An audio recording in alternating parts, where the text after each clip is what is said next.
morning. I'm Michelle Byrne, and I just want to talk a little bit about this painting I've been working on. So, first of all, I did a black and white value study. Royal Talons has a oil painting paper that I really like, so I did them on this for studies. And then I decided I wanted to do a triad. So I did this one first, which is the typical triad of cadmium red light, I think it was ultramarine blue, and this one I used yellow ochre. So I used those three colors plus white.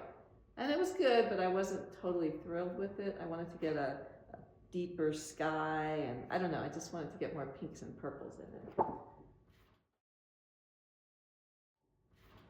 So then I did another triad, and believe it or not, this was phthalo blue, primary magenta, which is kind of like quinacridone red, and then the third color was cadmium yellow deep. So I was really happy with this one, so I decided to go with this one, plus white, of course, titanium white.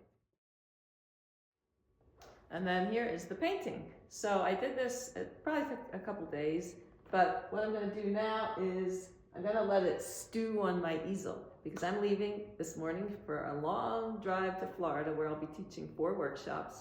And then I did this last year. I had a big painting on my easel. I went away for a month. I came back and I was like, oh, I know exactly what I want to do to finish this up. So this is like the almost finished stage. So when I get back from my trip to Florida, I will work on this a little bit more. I just need some tweaks. I want to work on the figures a little bit more. And then I'll finish it up, and then I will show it to you on YouTube when I'm finished.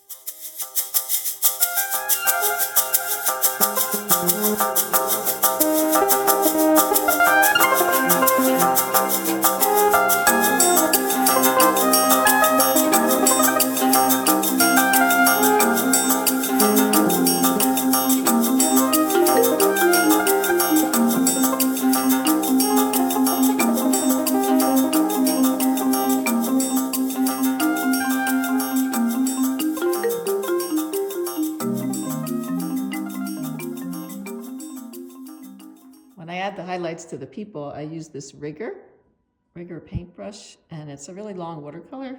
It's like a liner or a rigger.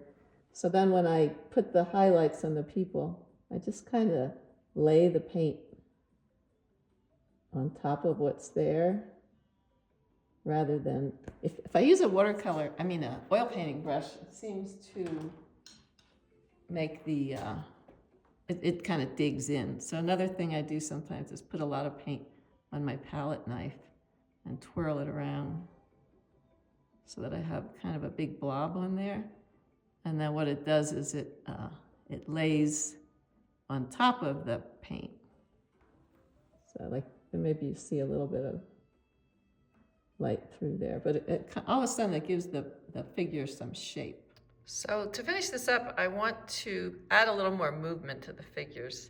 So I'll do that with different layers after this is dry, and I will show you that later.